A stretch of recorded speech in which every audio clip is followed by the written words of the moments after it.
social science online classes. Okay, today we are going to see the next topic of history second unit, the world between the two world wars. Decolonization in India.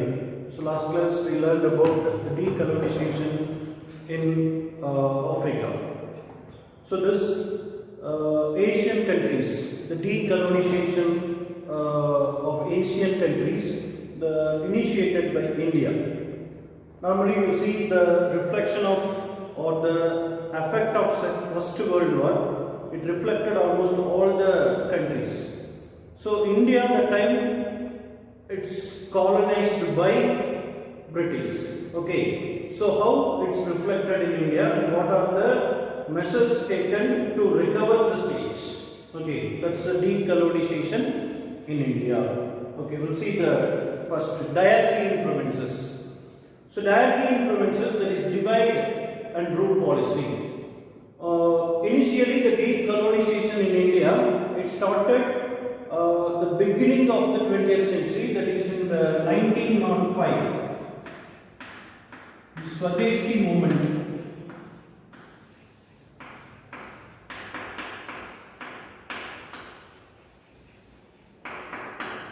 Okay, so Swadeshi movement. So this is the movement, the initial movement in Indian National Congress. The Indian National Congress started that in 1905. So that is the officially the Indians or Indian National Congress, they opposed the British rule. Okay, so that's the decolonization begins in India, likewise we call. Okay, after that 1919, that is also one of the important year. In this year only, they introduced some act that related to the Indian benefits, which means you see they are ready to provide some ministries to the Indians and self-government by stage wise. So this is not a sudden thing. What is it? They promised to give the self-government in the particular time. Not like that. They promised to give us the self-government by stage wise.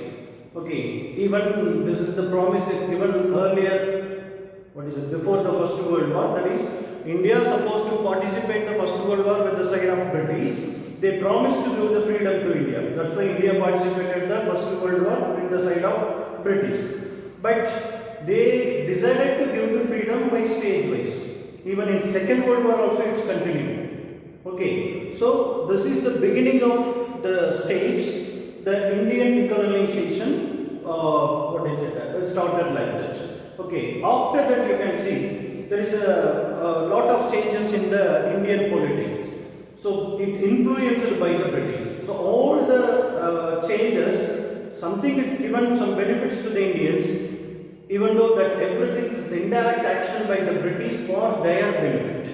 Okay, to compromise the Indian leaders, to compromise some important persons in the administration or officials. Likewise, to compromise that only they are giving some importance to the Indians, but not really. That's why Indian National Congress, it refused this diarchy in provinces. Okay, and next you see there is a lack of measures to the industrialized India.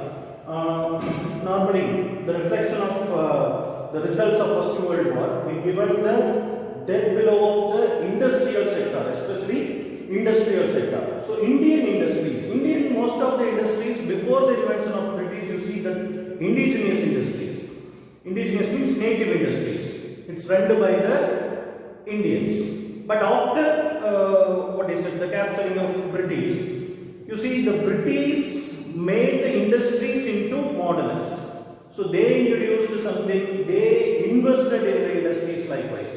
The particular industries alone they given some importance, that also owned by the British. For example, cement, leather, iron and steel. Like some particular industries alone they given more importance, and they given some incentives to the industries run by the British, not to the Indians. So the indigenous industries it's affected a lot.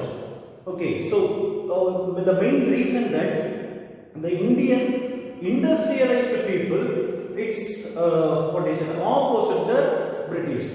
Till that, the indigenous industries also got some benefit because of the what is it, import and exporting their goods to the British, and they got some benefit. But in the end of First World War, that also stopped by the British. Even some British industries also, they against the British rule in India. That's why they are opposite the, what is it, the British rule in India. Okay. Next, you see the India in the days of Great Depression. So the Great Depression began in the year of 1929. So what happened that time in India? So earlier we learned about the British economy during the Depression time. Okay, so the very big debtor, the USA, it refused to help to the European nations. So the European nations got affected and they depressed economically, that we already learned. So British only occupied the India. So India is one of the colony of the British.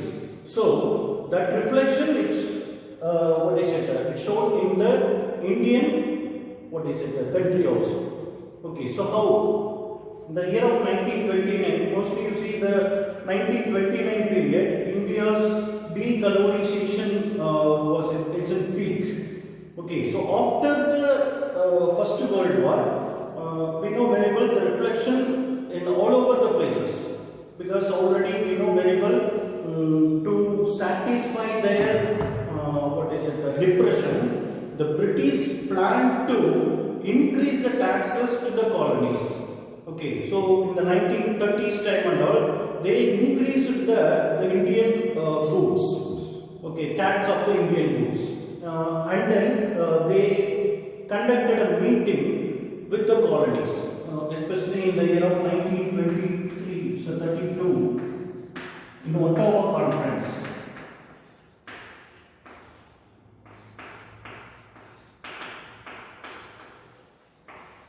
In Ottawa, the colonies of the British were participated.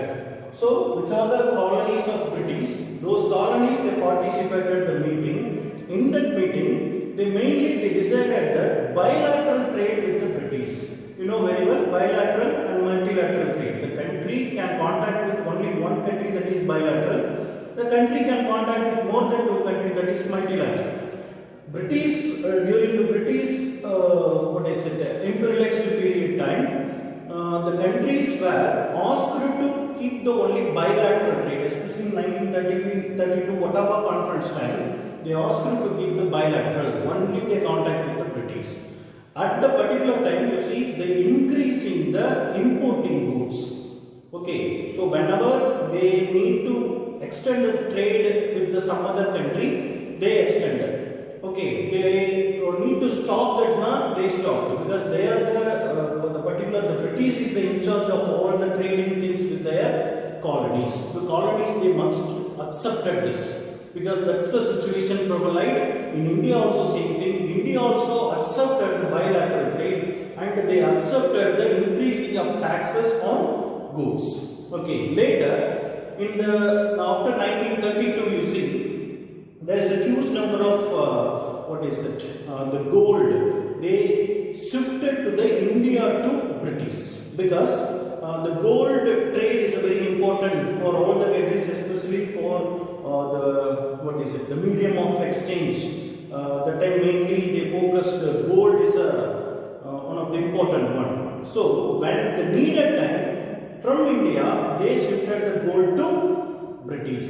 So this also happened during the days of Great Depression. So after that, this depression, the impact, what is it? It's shown in the Indian agricultural side also. So we know very well India is a very big agricultural country. So here the rate of the final finished goods of the agricultural product, the rate decreased, what is it, even half of the rate. Okay, so mainly the 50% of the rate is decreased. The value of the product, it become very low.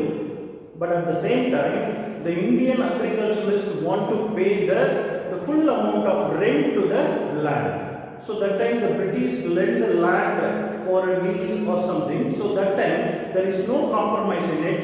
So they need to pay the full amount of the rent to the land. So it's very difficult to pay. So the people, they have started to fight against the British to compromise something, but they didn't compromise anything. They asked to pay the full rent, and so they pay the high level of taxes. So that the Indians, they decided, or Indian National Congress decided to start a mass movements against the British. So one of the movements started in 1930, that is Salt Satyagraha.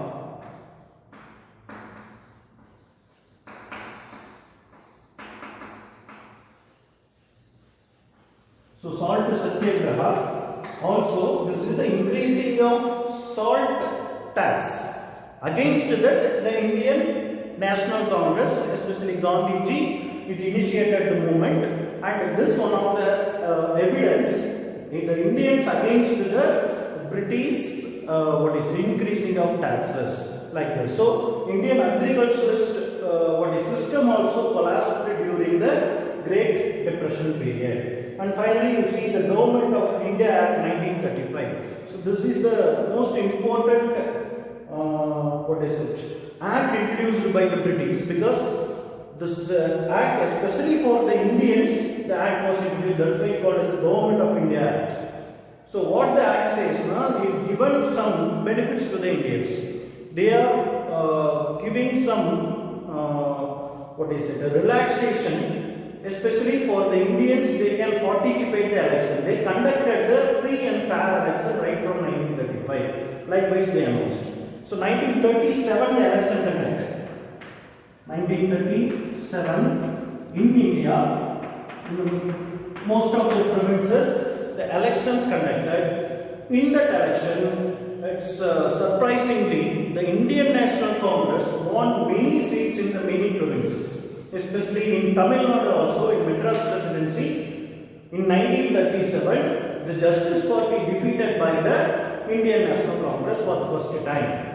So Justice Party, after that, they did not rise up. Okay, so after that, it's fully an Indian National Congress hand.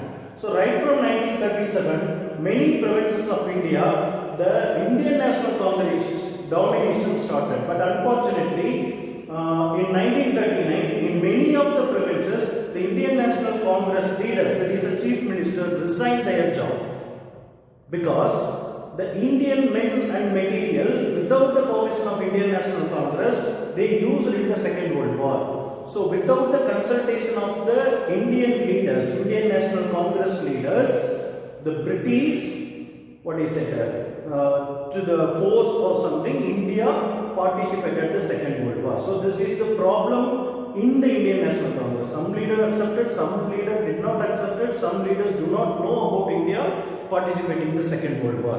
So finally, the ministries of Indian National Congress in many provinces, they resigned. Okay, and the government also collapsed.